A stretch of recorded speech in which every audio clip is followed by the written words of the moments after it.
Hey, don't mind me. I'm just running around over here, okay? I'm sorry, making you run. I am all over the war room over here, from our breaking news desk to our swing desk to our analysis, which you were talking to Scott Rasmussen about.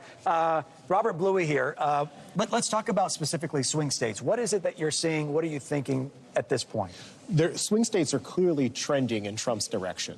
You start with Georgia, which had the early close tonight. Let's make our way over to the board, shall we? Yeah. North Carolina. Lindsay, we're coming to take over your board, okay?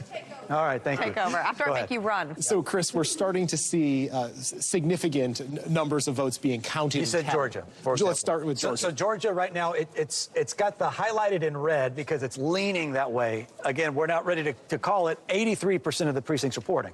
That's true. And no big surprises here. So the big cities, the urban areas, going for Kamala Harris, as we all expected them to do. But some of the rural areas and some of the suburbs, Trump is performing better than perhaps some Democrats thought he would. And so Georgia, moving in Trump's direction. We're not yet ready to make a call on that, but certainly, if I were the Trump campaign, be feeling confident about it. For context, do you remember what happened 4 years ago with the state of Georgia? Oh, sure. So Georgia was one of those states where you had about a 11,000 vote difference. I mean, it was right there. It was right there. And that was a state that Joe Biden was able to flip from Trump Trump beat Hillary there in 2016. Right. And so that was one of the few states that did go a different way. Yeah.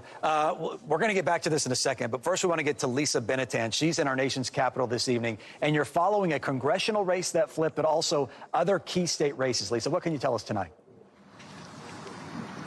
Hey guys, good to be with you. Yeah, of course, all eyes on the presidential race, but we can't forget about this very important building behind me, the U.S. Capitol, where Congress works day in and day out. And we're starting to get a closer look of what that makeup is going to be. And remember why Congress is so important. They have the power to essentially block or enable that White House agenda. Now, you'll remember going into tonight, Democrats had that razor-thin majority, 51-49 in the Senate. But it was going to be this uphill battle for them for two reasons. One, they had 23 Senate seats to defend, while Republicans just had 11. They had to pour all of those resources into those 11, while Democrats essentially had to do twice the work defending those candidates. Two, we now know, of course, West Virginia, Senator Joe Manchin had retired. That seat has gone to Jim Justice, a Republican. So now Republicans essentially only need one seat to take up that Senate majority, and Ohio and Montana both look very close. So remember, there's two Democratic senators running in red states. Montana, very red.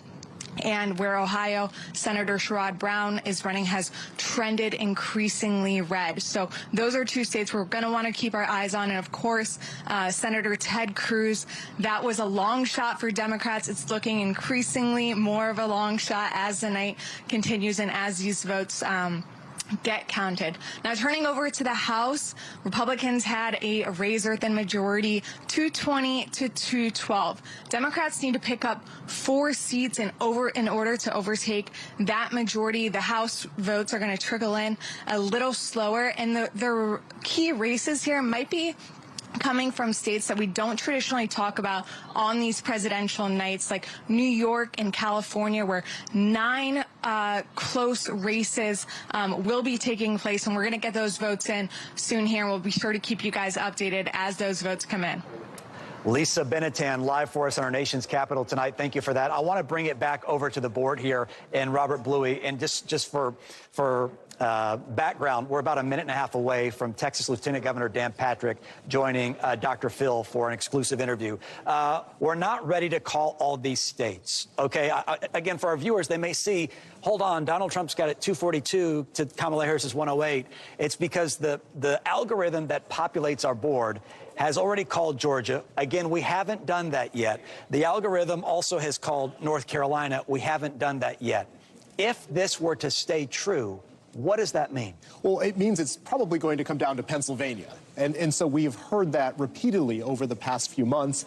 Pennsylvania, of course, living up to its name as the Keystone State. Again, tonight, Chris, I think that will be the deciding factor. And Trump performing very well in Pennsylvania. He spent a lot of time in Pennsylvania, around the Pittsburgh area, and those critical counties around Philadelphia. Yeah, and Pennsylvania at this point, it's shaded red. Again, means nothing at this point because let's see, what are the precincts reporting in Pennsylvania, for example? 54%.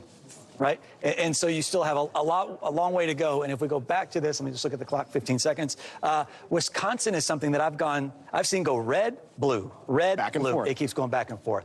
Someone who spent a lot of time in Pennsylvania is our boss, Dr. Phil, and he's standing by now with a live interview with Lieutenant Governor Dan Patrick.